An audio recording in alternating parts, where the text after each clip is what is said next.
Good morning students. आपण 11वीचा motion in a plain हा chapter start केला होता.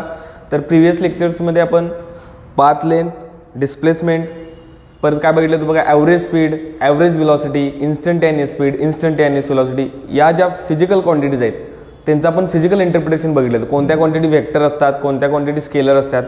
ओके, याच्याबद्दल आपण सगळं डिटेल डिस्कशन केलं होतं. त्याच्यावर बेस्ड आपण काय बघितलं होतं बघा प्रिव्हियस लेक्चरला, एक्सटी कर्व आणि व्हीटी कर्व, किंवा ज्याला एक्सटी डायग्राम आणि व्हीटी डायग्राम म्हणतोय ते.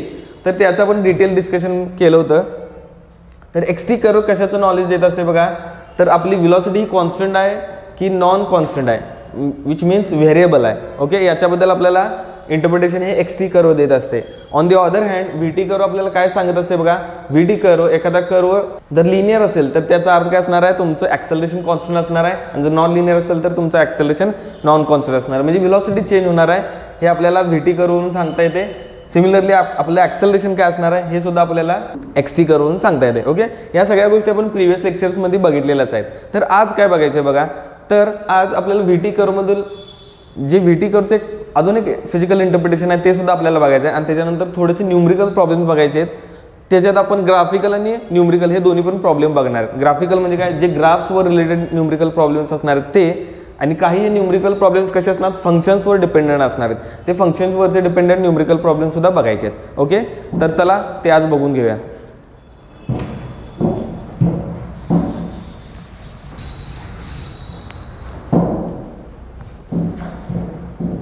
ओके, तर एक्सटी बद्दल आपण थोडंसं जाणून घ्या आणि लगेच व्हीटी बद्दल आपल्याला जे शिकायचं आहे, एक खूप मस्त फिजिकल इंटरप्रिटेशन आपल्याला व्हीटी कर्ववरून देता येते. ओके, एक्सटी कर्वमध्ये काय बघितलं होतं बघा, एक्स ॲक्सिसला आपण टाइम स्केल टाकतोय, वाय ॲक्सिसला आपण डिस्प्लेसमेंट किंवा जस्ट डिस्टन्स म्हणलं तरी चालेल, डिस्टन्स एक्स आपण हे काय टाकतोय बघा, वाय ॲक्सिसला टाकतोय. आणि या दोघातला जो कर्व असणार आहे ते आपल्याला फिजिकल इंटरप्रिटेशन देणार आहे व्हेलॉसिटीचं. ओके, एखादा कोणताही कर्व असेल समजा आर्बिट्री याच्यात, तर त्या आर्बिट्री कर्वचं जर तुम्ही इन्स्टंटेनियस स्लोप काढला, स्लोप ॲक्च्युली हा इन्स्टंटेनियस असतोय, पण स्लोप आपण दोन पद्धतीने काढू शकतो. एक ॲव्हरेज स्लोप 2 पॉईंटमधला, आणि एका सिंगल पॉईंटला आपण टँजंट काढून किंवा त्याचा आपण डेरिव्हेटिव्ह काढून, हे आपण सगळं प्रिव्हियस लेक्चरला झालेलंच आहे ऑब्व्हियसली. सो ह्या एक्सटी कर्वमध्ये जर तुम्ही टाइम डेरिव्हेटिव्ह घेतला तर तुम्हाला व्हेलॉसिटीचं इंटरप्रिटेशन देता येते. आणि सिमिलरली तसंच जर इथं व्हेलॉसिटी असेल वाय ॲक्सिसला आणि इथं जर टाईम असेल तर व्हीटी करून आपल्याला काय देता येते, तर ॲक्सेलरेशनचं नॉलेज आपल्याला सांगता येते. एक्सटी कर्ववरून व्हेलॉसिटी, व्हीटी कर्ववरून आपल्याला ॲक्सेलरेशनचं नॉलेज देतात. ते समजा एखादा पर्टिक्युलर आता व्हीटी कर्व आपण बघूया आणि त्याच्यावरून आपल्याला काय इंटरप्रिट करता येते ते पण बघूया. तर समजा एखाद्या आर्बिट्री असे, समजा व्हीटी कर्व आपला असा काहीतरी आहे. मी जस्ट एक आर्बिट्री व्हीटी कर्व कन्सिडर केलेला आहे. व्हीटी कर्व असा आहे, हे फंक्शन काहीतरी असेल, समजा याला व्ही ऑफ टी म्हणतो मी, velocity is a function of time. Okay, याचं काहीतरी इक्वेशन असणार आहे, जसं आपण velocity is equal to 2 meter per second म्हणजे स्ट्रेट लाईन म्हणली होती. Velocity is equal to T square म्हणजे पॅराबोला म्हणला होता. Velocity equal to V is equal to sine T, sine टीचं जर फंक्शन असेल तर ते पण असेल, म्हणजे व्ही ऑफ टी म्हणजे कुठलंही जनरल फंक्शन असेल. ओके, तर व्ही ऑफ टी आपण कसं लिहू शकतोय बघा, V of T is a function of time, म्हणजे हे काय असणार आहे, तर तुमचं टाईमचं फंक्शन असणार आहे. सो जर तुम्हाला एक्सटी कर्वबद्दल माहीत असेल एक तर velocity is a function of time which can be given in terms of this. Okay, जर तुम्ही एक्सटी कर्व बघितला असेल तर एक्सटी कर्वचं जर टाइम डेरिव्हेटिव्ह घेतला तर आपल्याला काय भेटणार आहे, व्हीटी, म्हणजे व्हीटी हे फंक्शन भेटणार. पण व्हीटी म्हणजे काय, आपल्याला व्हेलॉसिटी टाइम कर्वचं मध्ये आपण ते यूज करतोय व्हीटी कर्व, बरोबर आहे. So v t is equal to d x t by d t, किंवा याला velocity is equal to d x by d t असं म्हटलं तरी चालेल. यावेळेला इतकं लक्षात ठेवा, जे एक्स आहे, एक्स हे फंक्शन ऑफ टाईम आहे, टाईमनुसार तुमचं डिस्टन्स चेंज व्हायले, आणि व्हेलॉसिटी आहे ही सुद्धा टाईमचं फंक्शन आहे, तुमचं व्हेलॉसिटी सुद्धा टाईमनुसार चेंज झाले. त्यामुळं जर तुम्ही मॅथमॅटिकल मेथड्स सेकंड चॅप्टर आपल्याला झालाच होता, तर त्याच्यात बघितलं असेल velocity is equal to d x by d t असेल, तर तुम्ही डी एक्सची व्हॅल्यू कशी लिहू शकताय बघा, d x can be written as v into d t, v into d t. Okay, d x is equal to v into d t असं लिहू शकतोय. त्यामुळं समजा आपल्याकडे टाईम दिलेला आहे, काही टाईम दिलेला आहे, समजा तुम्हाला टाईम इनिशियल टाईम T0 दिलेला आहे. ओके, किंवा इनिशियल टाईम समजा T1 दिलेला आहे आपल्याकडं, आणि तिथून आपल्याकडे टाईम कुठला आहे, फायनल टाईम T2 आहे. सो आपल्याला टाईम T1 टू T2 म्हणजे final time to initial time to final टाईमकडे आपल्याला दिलेला आहे. त्यावेळेला तुम्हाला टोटल डिस्टन्स त्या पार्टिकलने किती ट्रॅव्हल केले हे सुद्धा काढता येते. मग dx आपल्याकडे अवेलेबल आहे, तर आपण x कसं काढू शकतोय, तर या फंक्शनचं आपण इंटिग्रेशन घेणार आहोत. इंटिग्रेशन कुठं घ्यायचं, तर time which is start from t1 and ends on t2. Okay, initial time t1 आणि फायनल टाइम t2. ह्या दोन लिमिटच्या अंडर हे जे इक्वेशन आहे ते इंटिग्रेट केलं तर आपल्याला डिस्टन्स ही जी क्वांटिटी असणार आहे x याचं आपल्याला उत्तर भेटणार. सो या फंक्शनचं इंटिग्रेट घेऊया. Integrating above equation between the limits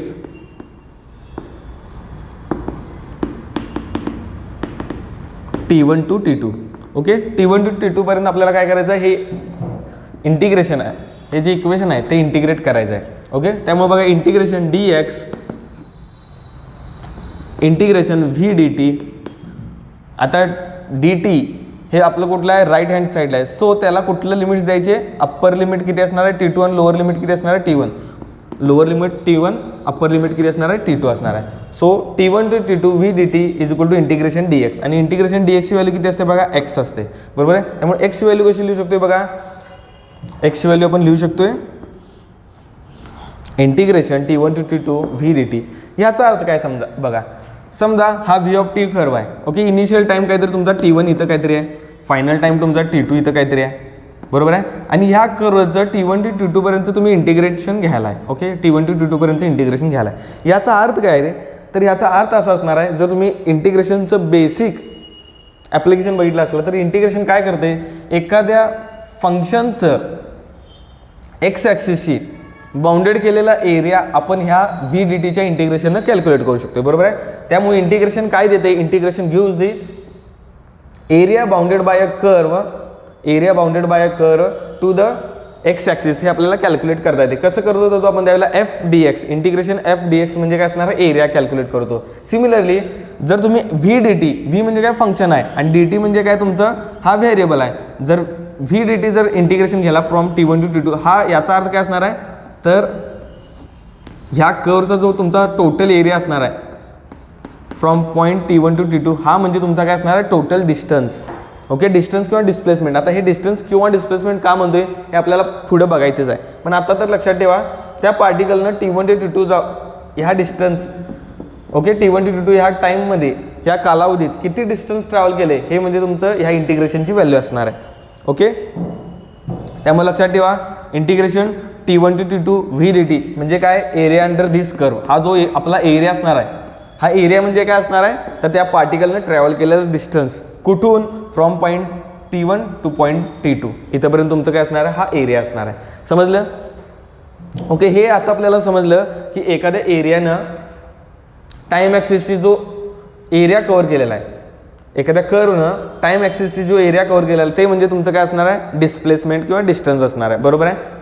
पण ते कुठं, तर ते फक्त VT डायग्राममध्ये लक्षात ठेवा. ओके, इन VT डायग्राम, फक्त VT डायग्राममध्ये हा जो एरिया असणार आहे, हा एरिया काय सांगत असतो, तुम्हाला डिस्टन्स सांगत असते. जर तुम्ही XT डायग्राम बघितला तर त्याचं फिजिकल इंटरप्रिटेशन आपल्याला वेगळं द्यायला लागते. त्यामुळे हे लक्षात ठेवा, हा जो v dt इंटिग्रेशन म्हणजे तुम्हाला डिस्प्लेसमेंट देते किंवा डिस्टन्स देते, हे कधी देते, फक्त VT कर्वमध्येच देते. ओके, त्यामुळे VT कर्व एखादा दिला तर एरिया अंडर दी कर्व म्हणजे काय, total displacement. Okay, total displacement आणि टोटल डिस्टन्स हे कसं काढायचं हे सुद्धा आता आपण बघणार आहोत. ओके, तर हे एक बेसिक एक्झाम्पल होतं की त्याच्याद्वारे आपण काय सांगितलं बघा, इंटिग्रेशन v dt म्हणजे काय, त्या पार्टिकलनं ट्रॅव्हल केलेलं डिस्टन्स. ओके, तर आता अजून एक आपल्याला सिच्युएशन कन्सिडर करायची आहे, सेम अशीच असणार आहे, पण त्याला आपल्याला टोटल डिस्टन्स आणि डिस्प्लेसमेंट यातला आपल्याला अर्थ कळून जाणार आहे. टोटल डिस्टन्स आणि डिस्प्लेसमेंट याच्यातला अर्थ कळून जाणार आहे. तर बघा, सिमिलरली VT कर्व आपण काढूया, दोन VT कर्व काढूया.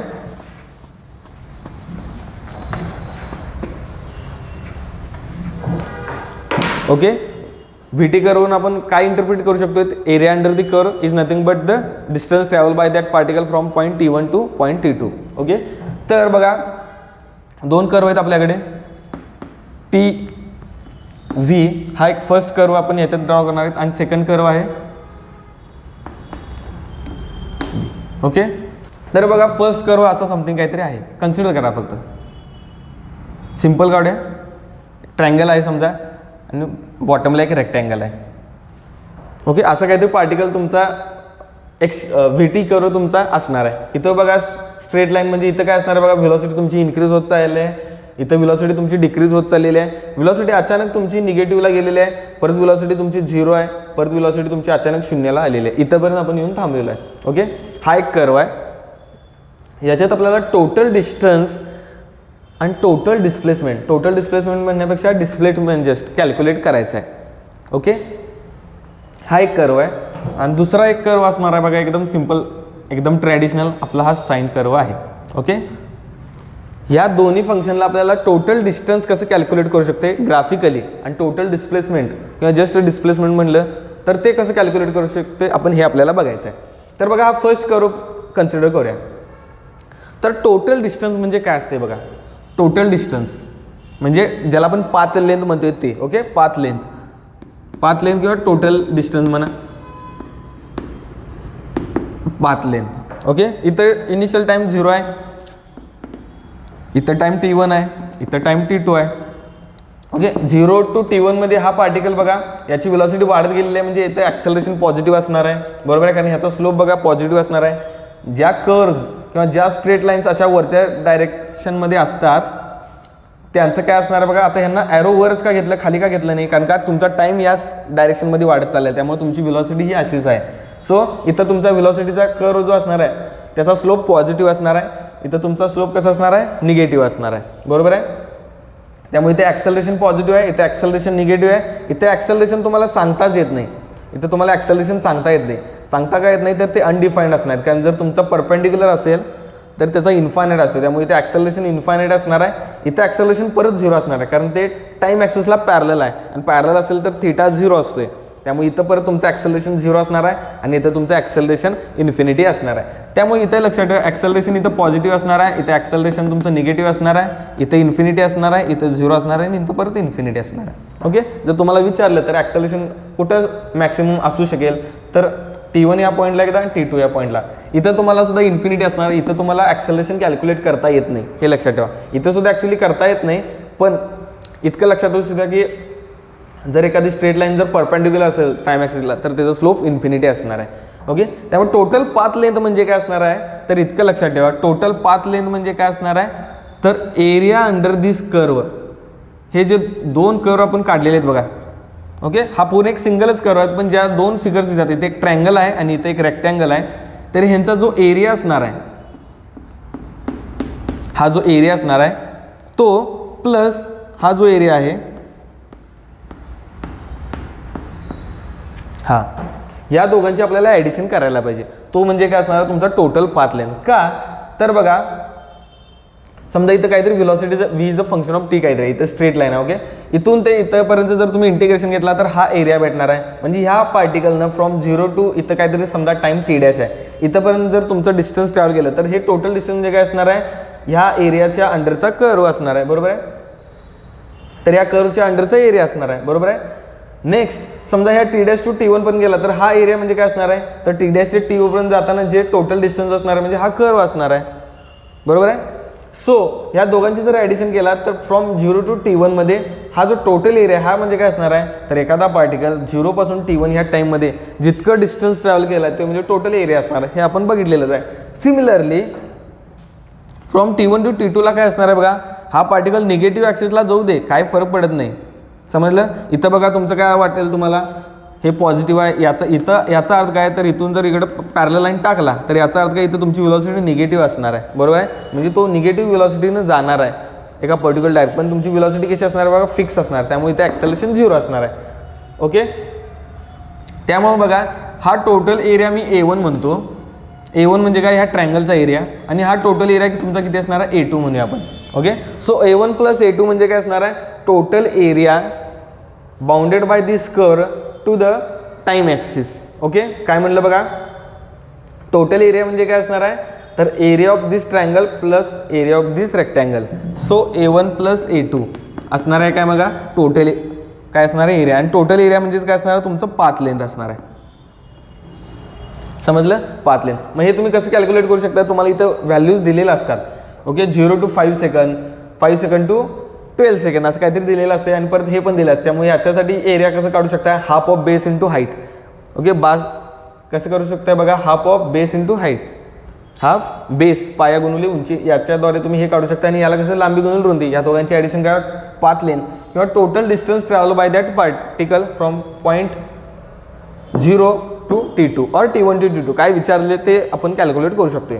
ओके, हे म्हणजे पाथ लेन झालं. आता डिस्प्लेसमेंट म्हणजे काय हे पण बघायला पाहिजे, कारण बघा ह्या सेक्शनमध्ये पार्टिकल हा पॉझिटिव्ह एक्स ॲक्सिस डायरेक्शनला मूव्ह होत आहे. ओके, आणि ह्या सेक्शनमध्ये पार्टिकल हा निगेटिव्ह एक्स ॲक्सिस डायरेक्शनला मूव्ह होत आहे, कारण का इथं व्हेलॉसिटी निगेटिव्ह आहे.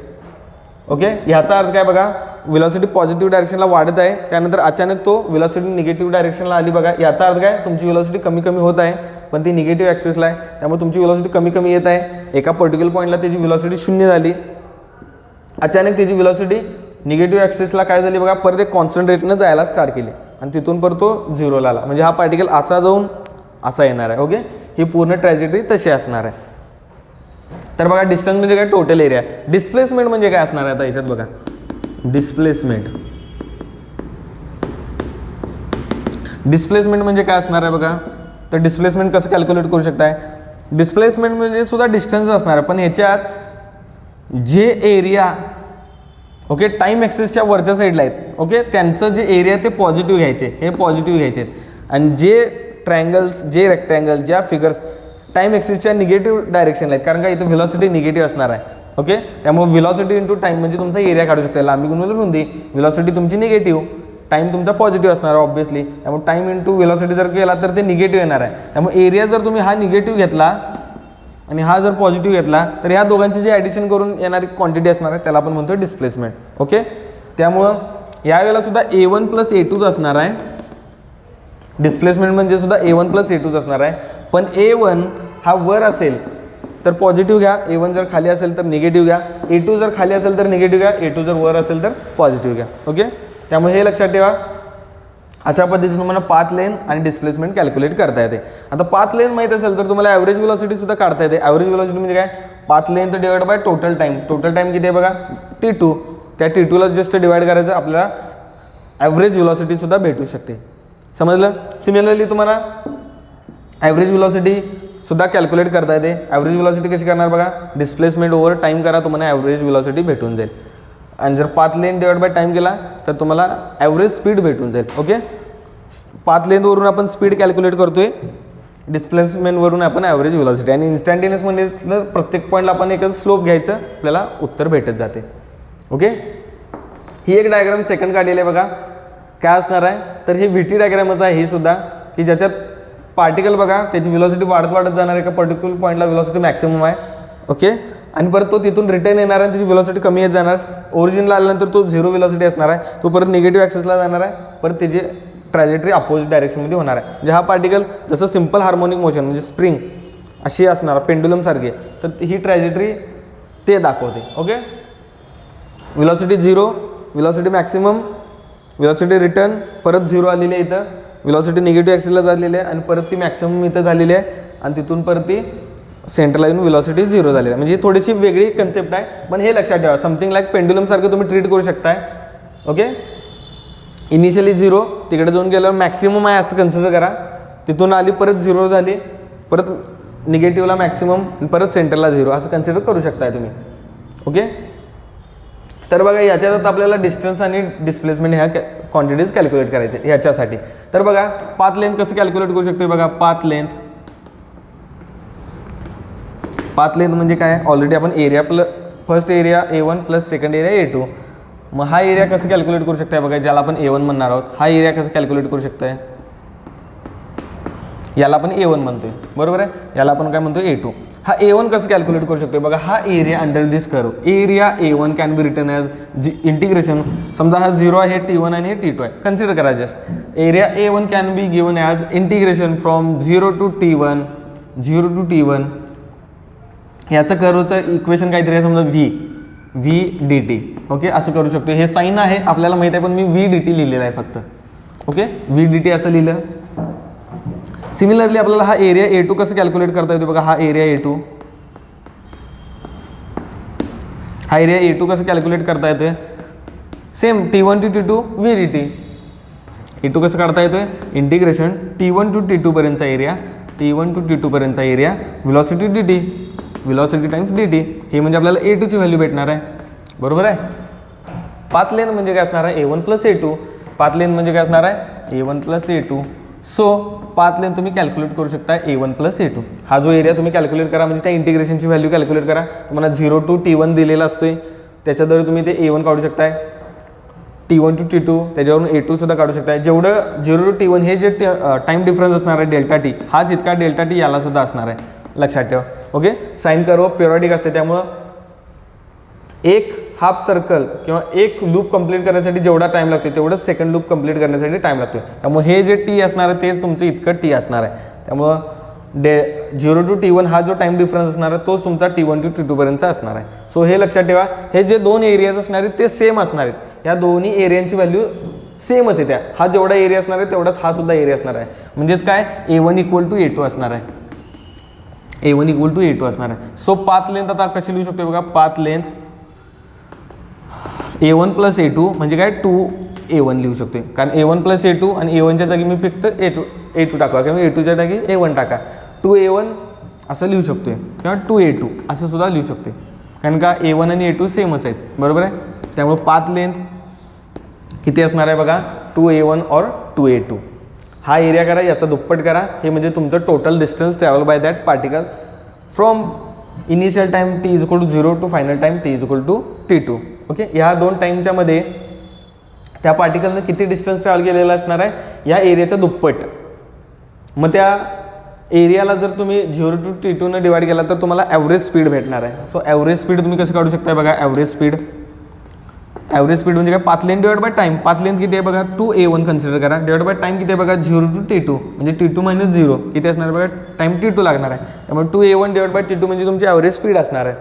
आता बघा, पाथ लेंथ कॅल्क्युलेट केली, ॲव्हरेज स्पीड झाला. आता डिस्प्लेसमेंटबद्दल थोडंच बघूया. आता इथं बघा डिस्प्लेसमेंट काय असणार आहे, डिस्प्लेसमेंट काय असणार आहे, तर डिस्प्लेसमेंट म्हणजे काय A1 प्लस A2 असणार. ऑब्विसली हा टोटल एरियाच असणार आहे A1 प्लस A2. पण आपण एक कन्व्हेन्शन बघितलं होता, जी फिगर ह्या टाइम ॲक्सिसच्या वरच्या साईडला आहे, अप्पर सेक्शनमध्ये आहे, तर त्याचं एरिया आपण पॉझिटिव्ह घ्यायचं, कारण का व्हेलॉसिटी इंटू टाइम म्हणजे एरिया असणार आहे. याच्यात व्हेलॉसिटी पॉझिटिव्ह आहे, टाइम सुद्धा पॉझिटिव्ह आहे, त्यामुळे इथले एरिया सगळे पॉझिटिव्ह असणार आहे. त्यामुळे A1ची व्हॅल्यू प्लस A1 घ्यायची. आणि जर निगेटिव्ह ॲक्सिसला बघितला तर तुमची व्हेलॉसिटी निगेटिव्ह असणार आहे आणि तुमचा टाइम हा पॉझिटिव्ह असणार आहे. निगेटिव्ह इंटू पॉझिटिव्ह निगेटिव्ह असणार आहे. सो बॉटम सेक्शनला एरिया आपला निगेटिव्ह असणार आहे. समजलं? हाच फरक आहे डिस्टन्स आणि डिस्प्लेसमेंटमध्ये. डिस्टन्स आपण नेहमी ॲड करत जातोय, तुम्ही पाथ लेंथ बघा, ह्या सगळ्यांची ॲडिशन करत जात होतो. पण डिस्प्लेसमेंटला काय करतो, फर्स्ट आणि लास्ट पॉईंटचा पर्यंत आपण जोडतो आणि तो व्हेक्टर तयार करतो, बरोबर आहे. सिमिलरली डिस्प्लेसमेंट बघा, ते कसं लिहू शकतो A1 प्लस A2, पण A1 पॉझिटिव्ह घ्यायचा, A2 तुमची काय असणार बघा निगेटिव्ह घ्यायला पाहिजे. त्यामुळे A1 minus A2 but A1 equal to A2, त्यामुळे डिस्प्लेसमेंट तुमचं किती असणार आहे बघा, 0 असणार आहे. समजलं? डिस्प्लेसमेंट तुमचं किती असणार आहे, 0 असणार आहे. त्यामुळे मी एक्स बारला मी डिस्प्लेसमेंट डिफाईन करतो, डिस्प्लेसमेंट 0 आलं. डिस्प्लेसमेंट 0 म्हणजे काय बघा, याचं आपण बघितलं होतं, स्टार्टिंग झालेली आहे, परत तो जाऊन त्याच्या परत ओरिजिनल पोझिशनला आलेला आहे. म्हणजे काय, जिथून स्टार्ट केला होता तिथंच एंड झालेला आहे. त्यामुळे तुमचं डिस्प्लेसमेंट 0 येणारच आहे. जर डिस्प्लेसमेंट 0 असेल तर ॲव्हरेज व्हेलॉसिटीची व्हॅल्यू किती असणार आहे सांगा, ॲव्हरेज व्हेलॉसिटीची व्हॅल्यू कशी असणार आहे बघा, डिस्प्लेसमेंट अपॉन टाइम. त्यामुळे एक्स बार अपॉन टाइम, लागलेला टाइम किती आहे बघा T2. त्यामुळे T2 मायनस 0 म्हणजे मी T2 जस्ट लिहितो, 0 divide by anything is equal to 0. त्यामुळे तुमची ॲव्हरेज व्हेलॉसिटी सुद्धा 0 असणार आहे या सिच्युएशनला. समजलं? त्यामुळे अशा टाईपचे प्रॉब्लेम तुम्हाला खूप विचारलेले असतात, JEE म्हणा, नीट म्हणा किंवा CETला. हे असे फिगर कर्व बेस्ड तुम्हाला न्यूमेरिकल प्रॉब्लेम्स खूप विचारलेले असतात. ओके, त्यामुळे हे लक्षात ठेवा, XT कर्व तुम्हाला व्हेलॉसिटीचं इंटरप्रिटेशन देते, VT कर्व तुम्हाला काय देते, ॲक्सेलरेशनचं इंटरप्रिटेशन देते. ओके, XT कर्वमध्ये जर तुम्हाला ॲव्हरेज व्हेलॉसिटी विचारली तर 2 पॉईंटमधलं तुम्ही काय काढायचं आहे, टोटल डिस्टन्स ट्रॅव्हल करा किंवा डिस्प्लेसमेंट कॅल्क्युलेट करा, त्याला टाईमने डिवाइड करा.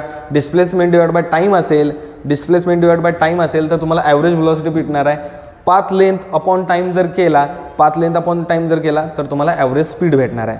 समजलं? हे कुठं, व्हेलॉसिटी टाईम डायग्रामवर, VT डायग्रामवर. XT कर्वमध्ये काय करू शकता, जर स्लोप काढला तर तुम्हाला इन्स्टंटेनियस व्हेलॉसिटी भेटू शकते. त्या व्हेलॉसिटीचं परत एकदा स्लोप काढला तर तुम्हाला ॲक्सेलरेशन सुद्धा भेटू शकते. म्हणजे तुमचा कर्व लिनियर असेल तर तुमचं काय असणार आहे बघा, ॲक्सेलरेशन 0 असणार आहे, बरोबर आहे. आणि कर्व जर नॉन लिनियर असेल तर तुमचं ॲक्सेलरेशन नॉन झिरो असणार आहे. हे सगळ्या ज्या कन्क्लुजन्स आहेत हे नेहमी लक्षात ठेवा, म्हणजे तुम्हाला पटकन लक्षात आलं पाहिजे. एक्स टी कर्व लिनियर आहे तर याचं ॲक्सेलरेशन 0 असणार आहे. ओके, एक्स टी कर्व असं हॉरिझॉन्टल आहे तर त्याचं ॲक्सेलरेशन 0 असणार आहे, व्हेलॉसिटीसुद्धा 0 असणार आहे. ह्या सगळ्या गोष्टी माहीत झाल्या पाहिजेत पटपट पटपट. ओके, तर हे लास्टचं इंटरप्रिटेशन आपण काय बघितलं बघा. व्ही टी कर्वमध्ये area under the curve gives the distance traveled by that particle.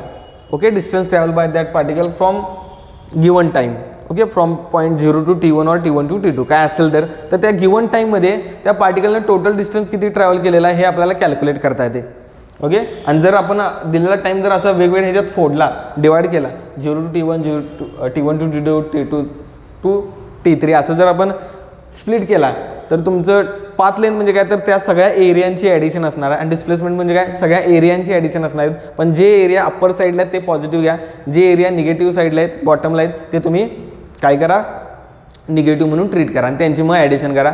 मग तुम्हाला डिस्प्लेसमेंट आणि पाथ लेंथ समजेल, त्याला टाईमनं डिवाइड करा, तुम्हाला ॲव्हरेज स्पीड आणि ॲव्हरेज व्हेलॉसिटी भेटून जाईल. ओके, तर थोडेसे ग्राफिकल प्रॉब्लेम्स बघूया की ज्याच्याद्वारे तुम्हाला समजून जाईल की हे प्रॉब्लेम्स कसे सॉल्व्ह करायचे. ओके,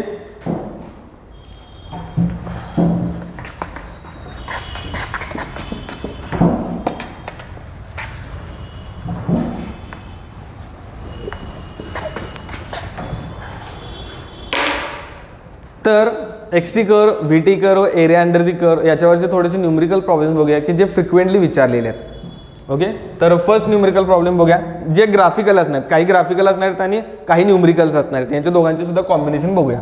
तर बघा फर्स्ट कर्व असा दिलेला आहे.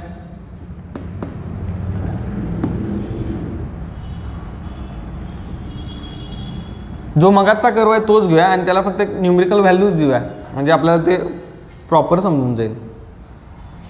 ओके, हे मगाचा आपला कर्व होता बरोबर आहे. इथं व्हेलॉसिटी टाइम डायग्राम आहे. याचं equation y is equal to x म्हणजे v is equal to t आहे. याचं किती आहे बघा, v is equal to minus t आहे. ओके, म्हणजे याचा स्लोप कसा आहे बघा, निगेटिव्ह असणार, तो डाऊनवर्ड डायरेक्शनमध्ये आहे. याचं किती असणार आहे बघा, हे सगळं तुम्हाला व्हॅल्यू दिलेले आहेत. ओके, याला मी एक्सटेंड करतो, याची व्हॅल्यू तुम्हाला दिलेली आहे, परत याची व्हॅल्यू तुम्हाला दिलेली आहे. ओके, हा जो टाईम आहे तो 0 असणार आहे. इथं तुमचे पहिले 5 सेकंद आहेत आणि इथून तुमचे पुढचे 10 सेकंद. ओके, पुढं काय असेल ते म्हणजे या दोघांच्यामध्ये टाईम इंटरवल 5 सेकंदाचा आहे, या दोघांच्यामध्ये इंटरवल तुमचा 5 सेकंदाचा आहे. ओके, तर काय करायचं बघा, ही तुम्हाला दोन व्हेलॉसिटीच्या प्रॉब्लेम्समध्ये तुम्हाला न्यूमरिकल्स सुद्धा दिलेले असतात, म्हणजे या न्यूमरिकल व्हॅल्यू सुद्धा दिलेल्या असतात. म्हणजे याला V1 म्हणा, याला V2 म्हणा किंवा जस्ट तुम्हाला दिलेलं असते. तर 4 मीटर पर सेकंद ही असणार आहे आणि इथं बॉटमला निगेटिव्ह 4 मीटर पर सेकंद असं तुम्ही घेऊ शकताय. Okay, 4 metre per second minus 4 metre per second म्हणजे व्हेलॉसिटी तुमची इथं पॉझिटिव्हला जाणार आहे आणि परत ज्यावेळेला तुमचं 5 सेकंद होणार त्यावेळेला पार्टिकल हा तुमचा निगेटिव्ह 4 व्हेलॉसिटीनं जात असणार आहे. सो असं दिलेलं आहे आपल्याला डायग्राम. तर आपल्याला करायचं आहे का बघा, ॲव्हरेज व्हेलॉसिटी आणि ॲव्हरेज स्पीड कॅल्क्युलेट करायची आहे. तुम्हाला विचारल्यात काय बघा, ॲव्हरेज व्हेलॉसिटी काय असणार आहे ह्या पार्टिकलची 10 सेकंदामध्ये पहिल्या, आणि ॲव्हरेज स्पीड काय असणार आहे. ॲव्हरेज व्हेलॉसिटी आणि ॲव्हरेज स्पीड काय असणार तुम्हाला वाटेल सेम असणार आहेत, पण तसं नाही आहे बरोबर आहे. ॲव्हरेज व्हेलॉसिटीला डिस्प्लेसमेंट डिवाइड बाय टाईम करतोय, ॲव्हरेज स्पीडला path length divide by time करतोय, हाच फक्त फरक आहे. सो काय करता येईल बघा, तर आपल्याला काय करायचं आहे, आता आपल्याला इक्वेशन दिलेले नाहीत बरोबर आहे. व्हेलॉसिटीचं फंक्शन ऑफ टाईम दिल्यात काय, नाही दिलेत. सो आता आपल्याला ग्राफचाच वापर फक्त करायचा आहे. ग्राफ दिलेला आहे, ग्राफमध्ये कर्व दिलेला आहे, प्रत्येकाची व्हॅल्यू दिलेली आहे. ओके, तर आता काय करू शकतो आपण, पहिला पाथ लेंथ कॅल्क्युलेट करून घेऊया. म्हणजे याचा एरिया पहिला कॅल्क्युलेट करूया आणि याचा एरिया कॅल्क्युलेट करूया. ओके, याचा एरिया कसं कॅल्क्युलेट करू शकतोय बघा, ही टोटल तुमची इथून जर इथं परपेंडिक्युलर टाकला तर ही हाईट किती आहे बघा, 4 मीटर पर सेकंड म्हणजे हे तुमची 4 आहे आणि हे टोटल डिस्टन्स किती आहे बघा, 5 आहे बरोबर आहे. उंची किती आहे 4, पाया किती आहे 5 आहे. त्यामुळे ह्या area of a triangle, area of a triangle किती असणार आहे बघा, हा half of base into height, half of base into height, half of base into height. Half base किती आहे बघा 5 इंटू हाईट किती आहे बघा 4, 5 4 जा 20, 20 divide by 2 is equal to 10. 10 unit इतकं आपलं काय असणार आहे बघा, 10 युनिट इतकं तुमचं डिस्टन्स असणार आहे. आता युनिट का लिहिलं, समजा इथं मीटर पर सेकंड आणि इथं तुमचा टाईम सेकंडमध्ये दिल्यात.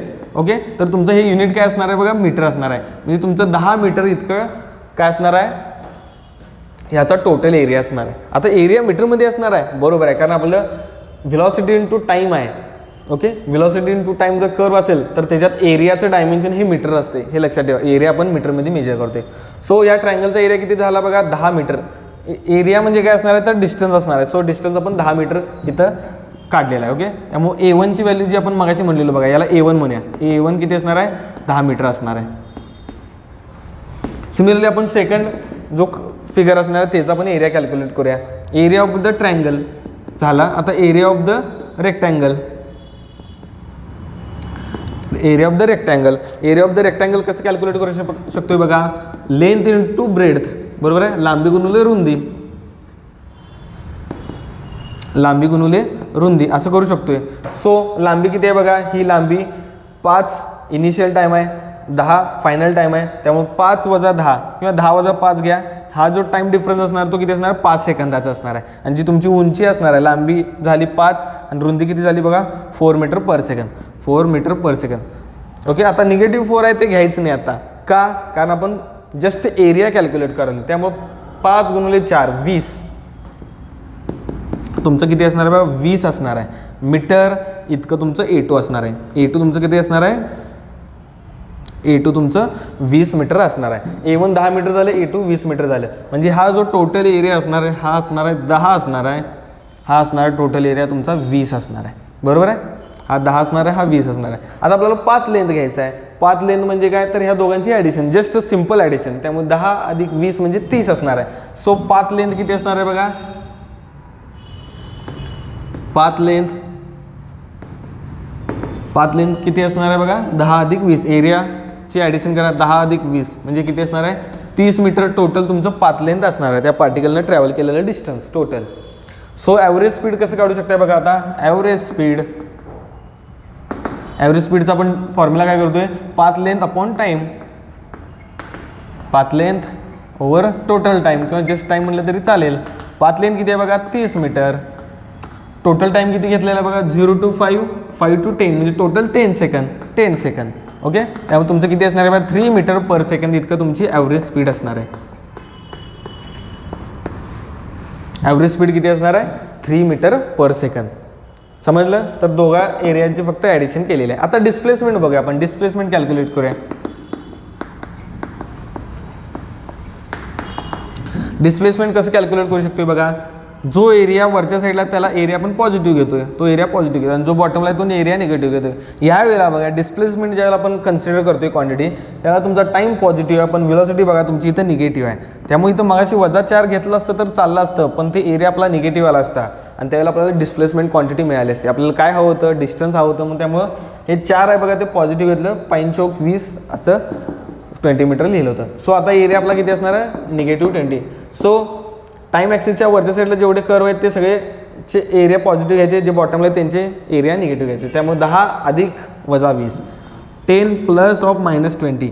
ओके, 10 म्हणजे याचा एरिया ॲड केला कोणाच्यात, वजा 20 एरियामध्ये. त्यामुळे 10 - 20, 10 - 20 is equal to -10. Okay, -10 metre.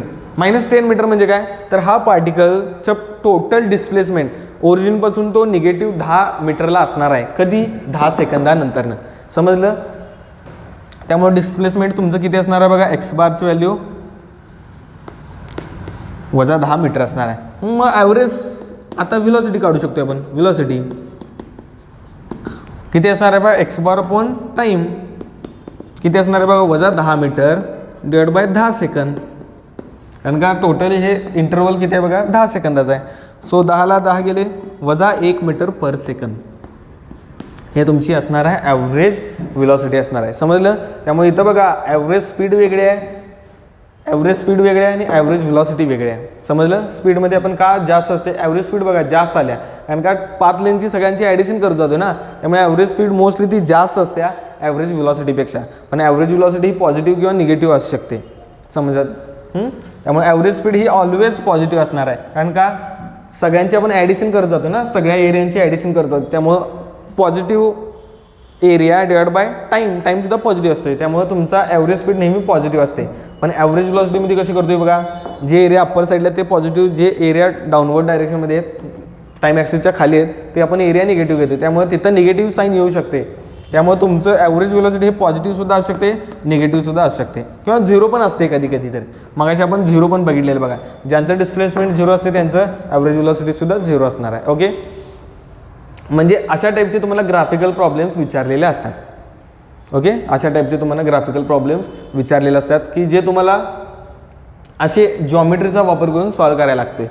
म्हणजे याचे एरिया काढा, याचा एरिया काढा, दोघांची ॲडिशन करा, टोटल टाईम किती लागला त्या टाईमने डिवाइड करा, तर ॲव्हरेज स्पीड, ॲव्हरेज व्हेलॉसिटी आपल्याला कॅल्क्युलेट करता येते. ओके, तर अजून एक न्यूमरिकल प्रॉब्लेम बघूया की ज्याच्याद्वारे तुम्हाला थोडंसं समजून जाईल. सेम VT कर्व्हज काढणार आहेत, ॲव्हरेज व्हेलॉसिटी आणि ॲव्हरेज स्पीड आपण कॅल्क्युलेट करणार आहोत.